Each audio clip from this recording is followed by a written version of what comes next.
Traders, welcome back to another video. So in this one, we're going to be talking about 5 qualities of a losing trader, 5 habits, 5 qualities, things that are not good for us here in the market. So if you haven't seen part 1 to this video, be sure to check it out. The 5 qualities of a successful trader. Be sure to check that out. Now here we go. Number 1,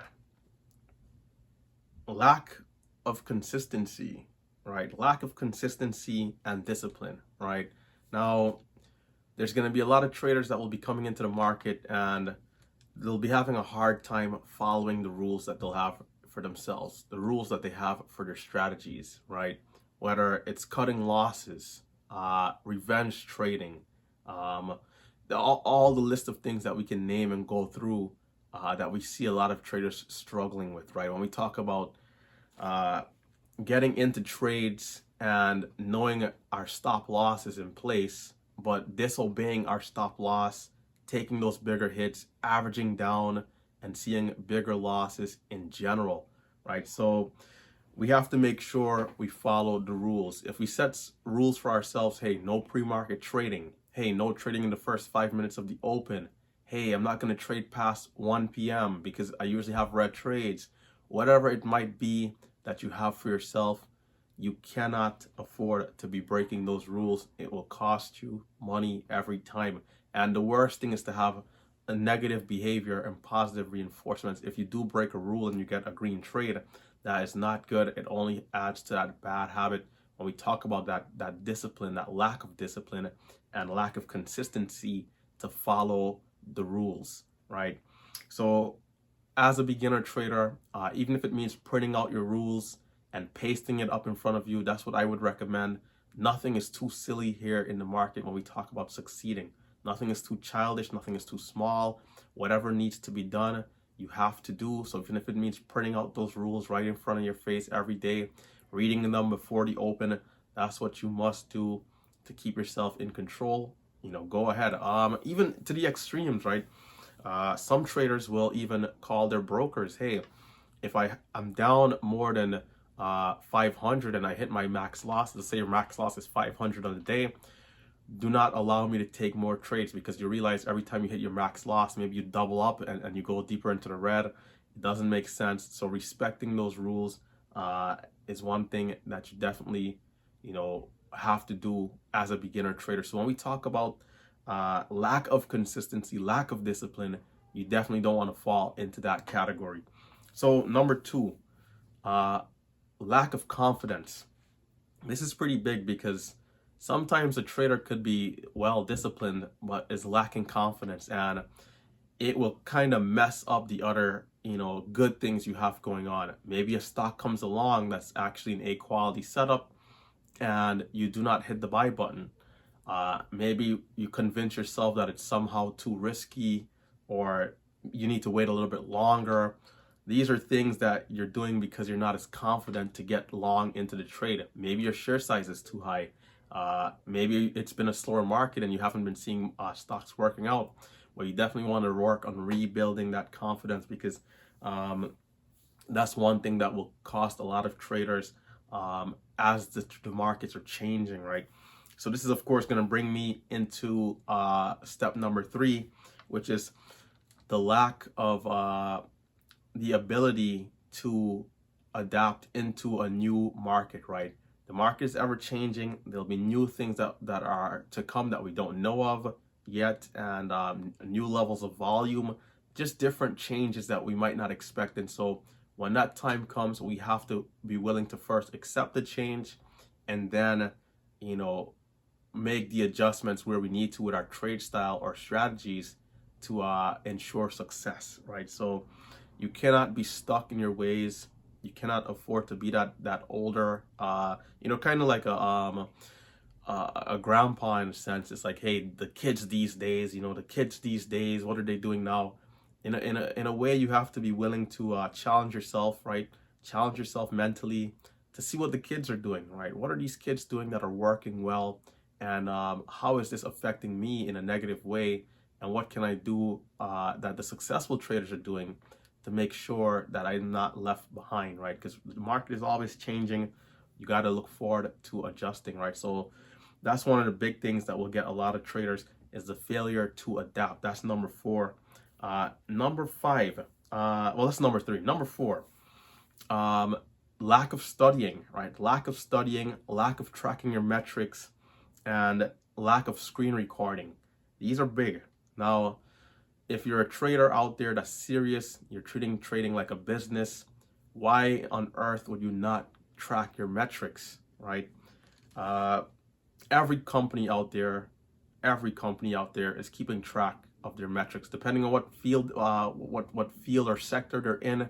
They're keeping track of all their metrics, whether it's sales. When we talk about accounting and what a balance sheet looks like, when we talk about here our assets outweighing our liabilities, and what type of investments are we looking into, right?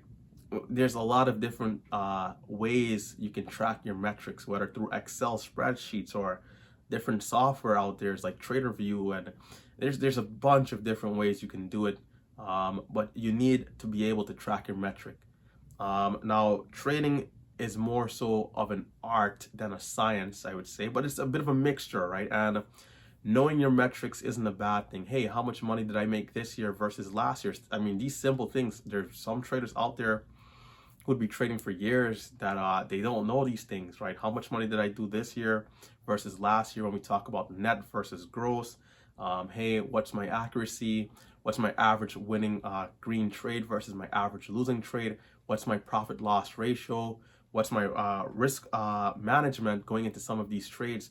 When we talk about a stop loss and the expectancy in the trade in terms of the win, right? When we talk about the profit loss ratio and the risk to reward ratio, there's certain metrics and numbers you should know to be able to better improve, right? Hey, maybe you see that in pre-market you're not doing well, and so what might you want to do for pre-market? Reduce size or maybe eliminate trading in pre-market.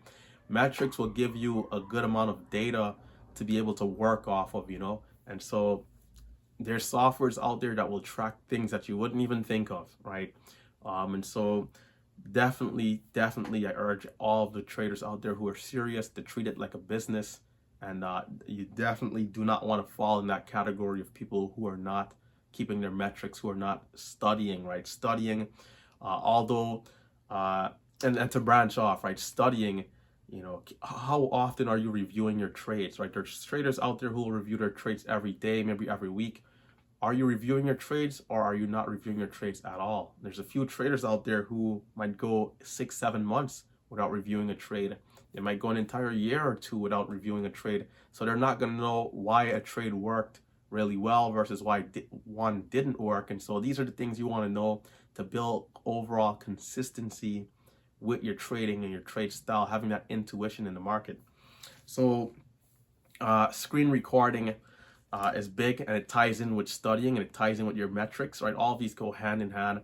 So the lack of screen recording kills a lot of traders out there because they don't know, why a trade didn't work, right? Hey, I had a big green day today. Why did I have a big green day? What type of setup worked out so well to give me a good day? A lot of traders are not really screen recording, so they can't really go back and see those mistakes happen real time and be able to adjust for the future. And so this is why we have traders who are in that bracket of being successful, right? When we talk about that 5-10%, and the other 90% of traders who are struggling, not treating it like a business, are having a hard time. So number 5, last but not least, quitting, right? Quitting trading. Now, I would say if you're gonna leave trading, right, day trading and the market in general, you have to do it and do it very, it has to be a conscious, educated decision. You can't come into the market, lose one time, lose 2-3 times, and say, hey, this thing is rigged, it's a scam. Most people are going to school for 4 years, 6 years, 8 years to be able to master a field. And if we are treating trading like a business, why would you think that you can master the field with 1 or 2 trades over a few days or weeks? That doesn't even make sense. That's madness. So a lot of traders who are failing are having that approach, right? Of, hey, I'm going to come into the market, I'm going to do well. largely this is in part of those success stories. Maybe you might have a friend, a coworker, a family member who maybe they bought GameStop, they made 10 grand, and it's like, hey, I can make 10 grand too. And you come in, you lose 10 grand. But if you're treating trading like a business, you would know to never approach it in that way, right? And so if you're gonna leave trading, it has to be a conscious decision. If you've been trading for 5 years and you haven't been able to be consistent, and you have responsibilities, you have a family, you have a certain things that are going on that you can no longer afford to put time into this this sector, then I think in that sense it's very reasonable. But to say, hey, I'm 2-3 months in, this thing is rigged, it's a scam, that doesn't make sense, man. Most people are going to school for 4 years, and hey, if we really want to talk about school, you're going to school since you're like, what's that, 3 years old. You're learning from grade school, from kindergarten, grade school, middle school, high school, college, and then from there maybe even grad school. You're going to school for 20 years to be able to do one job.